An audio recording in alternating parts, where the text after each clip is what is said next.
मिसबाहुल उलूम, इल्म का चिराग,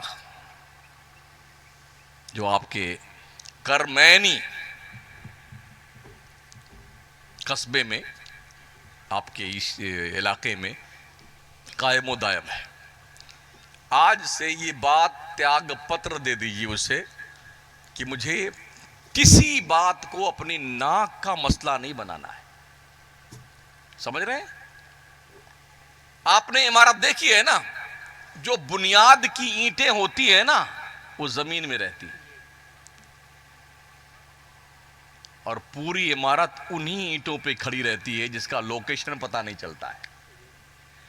तो जो लोग बुनियादी काम करते हैं उन्हें यह सोच के रखना चाहिए मुझे नामो नमूद से कोई मतलब नहीं है, इसलिए कि जो फाउंडर होता है वो पूरी इमारत का जिम्मेदार होता है।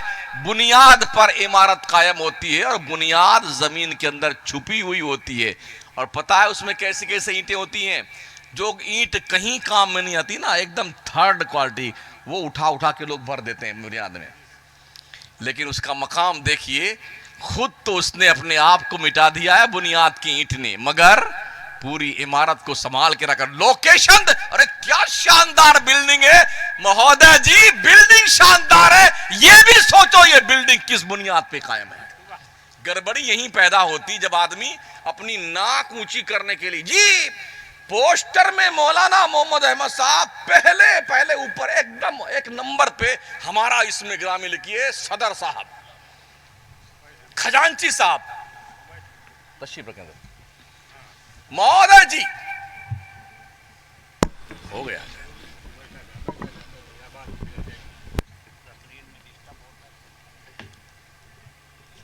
महोदय जी हमारा नाम लिखिए। आप खुदा को राजी करने के लिए काम करते हैं या दुनिया को दिखाने के लिए? ये जो काम आपने किया है आज माशाल्लाह संगे बुनियाद का और मदरसे को उरूज व इर्तिका की मंजिल पे फाइज करने का, जो आपने काम किया है, किसके लिए किया है? नामोनुमुद के लिए? थोड़ी देर के लिए इंसान कहेगा यार वो फला आदमी ना, उसने मदरसा बनाया था, बस खत्म कहानी। इसलिए हदीस शरीफ में आया है बहुत सारे लोग ऐसे आएंगे हशर के मैदान में जो अपने आमाल की जजा तलब करेंगे, तो उनसे कहा जाएगा तुम्हारे आमाल की जजा दुनिया में दे दी गई, तुमने इसी नीयत से ये नेक काम किया था ना, तुझे लोग सेंट कहें, तुझे लोग फलां कहें, हमने दुनिया में कहवा दिया, अब हमारे पास इसका कोई बदला तुम्हारे लिए नहीं है। नमाजें पढ़ो लोगों, अगर आप सिर्फ और सिर्फ बनामे मुसलमान नमाज नहीं पढ़ते हैं तो माफ कीजिएगा, अल्लाह के रसूल फरमाते हैं जिसने फजर की नमाज छोड़ दी वो अल्लाह के जिम्मे से निकल गया। चाहे भेड़िया का आपको खा जाए, चाहे कोई आपके 4 टुकड़े कर दे, चाहे एक्सीडेंट में आप मर जाएं, अल्लाह का कोई जिम्मा नहीं। एक वक्त की नमाज, और एक वक्त की नमाज जानबूझकर छोड़ने वाले को नबी ने फरमाया मन तरका सलात मुतअम्मिदन फकत कफर, जिसने एक वक्त की नमाज जानबूझ के छोड़ दी उसने काफिरों जैसा काम किया। एक वक्त की नमाज जानबूझकर छोड़ने वाले बंदे, कान खोलकर सुन, 2,86,00,000 साल तुझे एक वक्त की नमाज छोड़ने के बदले में जहन्नम में तपाया जाएगा। जरा एक दिन अपने घर में जलने वाले चिराग की लौ पर अपनी अंगुश्त शहादत को रख करके इस बात का अंदाजा लगा, क्या दुनिया के इस आग पर, चिराग की लौ पर अपनी उंगली को कितनी देर तक ठहरा सकता है? तो जहन्नम में एक नमाज छोड़ने के बदले में 2,86,00,000 साल जब तू जहन्नम में जलाया जाएगा तब तेरा अंजाम क्या होगा? क्या सुना है आपने? जहन्नमी का वजूद कैसा होगा? जन्नतों की खबरें सुन सुन करके इतने पक गए हैं लोग ना माशाल्लाह कसम खुदा के, हाँ जन्नत हम ही जाएंगे। सुन लो जहन्नम का बयान भी सुन लो। हमारे उलमा ने सिर्फ जन्नत का ही बखान किया इल्ला माशाल्लाह, जहन्नम का भी हमसे सुन लो। जहन्नम वो है जिसे रब ने अपने नाफरमान बंदों को सजा देने के लिए बनाया है। कुछ तो हमेशा रहेंगे उसमें और कुछ तपा वपा के निकाले जाएंगे, मैल कुचैल निकाल करके। सबसे आखिर में जहन्नम से निकाल के उन्हें जन्नत में डाला जाएगा।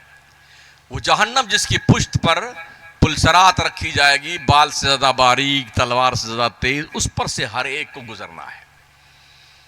जहन्नमी का जो दांत है ना, दांत, एक दांत ओहद पहाड़ के बराबर होगा।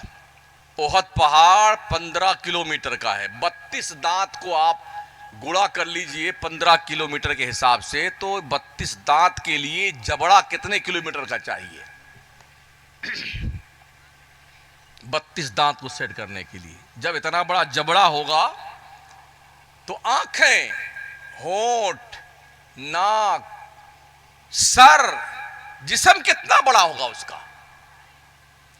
फरमाया गया ये होंठ इतने मोटे और इतने लंबे होंगे कि ये होंठ जो है जमीन में घिसटता हुआ होगा, इतना लंबा होगा होंठ। ये भी फरमाया गया कि जहन्नमी का ये मोंडा ना, जो दर्दी नापता है ना, 36 किसी का होता है, किसी का जो है 40 होता है। इस मोढ़े से लेके इस मोढ़े तक, जहन्नमी के इस मोढ़े से लेके इस मोढ़े तक जाने के लिए एक तेज रफ्तार घुड़सवार अगर 2 महीना दौड़ाए घोड़ा तो इस मोढ़े से इस मोढ़े पहुंचेगा। जहन्नम की बदबू अगर सुई के नोक के बराबर दुनिया में डाल दी जाए तो उसकी बदबू से लोग मर जाएं। समझ रहे हैं? जहन्नम के, जहन्नमियों के हाथ और पैर में पहनाई जाने वाले जंजीर का एक टुकड़ा, एक कड़ा अगर दुनिया किसी पहाड़ पर रख दिया जाए तो पहाड़ पिघल कर रेजा रेजा होकर बहने लग जाए। ओ जन्नत की लालच में, बल्कि जन्नत की डिग्री लेकर के बैठने वालों, जहन्नम का बयान सुनो। जब जहन्नम में जहन्नमी डाला जाएगा तो पानी के लिए चिल्लाएगा, पानी पानी पानी। 70 साल तक उसकी आवाज का जवाब नहीं दिया जाएगा। दारोगे जहन्नम सुनता रहेगा, कुछ नहीं बोलेगा 70 साल तक। और 70 साल के बाद जब जहन्नमी के उस सवाल का जवाब क्या बोलता है, का पानी चाहिए, तो उसको पानी क्या, खौलता हुआ खून और पीप बदबूदार पीने को दिया जाएगा। जिस बर्तन में वो पीप होगा, खून होगा बदबूदार जो पीने के लिए दिया जाएगा ना, जब वो अपने चेहरे के सामने लाएगा पीने के लिए तो उसके गाल का सारा गोश्त झड़ करके उस प्याले में आ जाएगा। उसे लामोहल्ला पीना पड़ेगा उसको। हमारे नबी सल्लल्लाहु अलैहि वसल्लम बैठे हुए थे, एक धमाका हुआ। जिब्रील बारगाह रसूल में हाजिर है।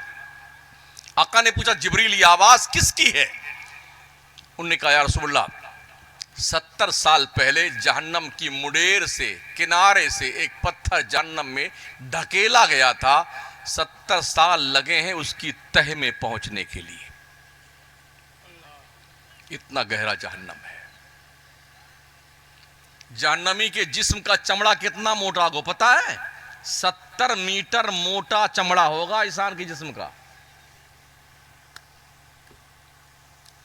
और जब ये चमड़ा गल जाएगा ना, गल जाएगा, अल्लाह फरमाता कुल्लमा नदिजत जुलूदुहुम बद्दलनाहुम जुलूदन गैरहा लियज़ूकुल अज़ाब। जब ये चमड़ा गल जाएगा, सड़ जाएगा, जो 70 मीटर का चमड़ा होगा, तो अल्लाह फरमाता फिर हम तो उसे उसको नया चमड़ा दे देंगे ताकि उसे जहन्नम के अजाब का मजा चखाया जाए। ओ करमैनी के लोगों, 1940 से बने हुए मदरसे को अब तक आपने क्यों अंधेर नगरी और चौपट राज बना के रखा?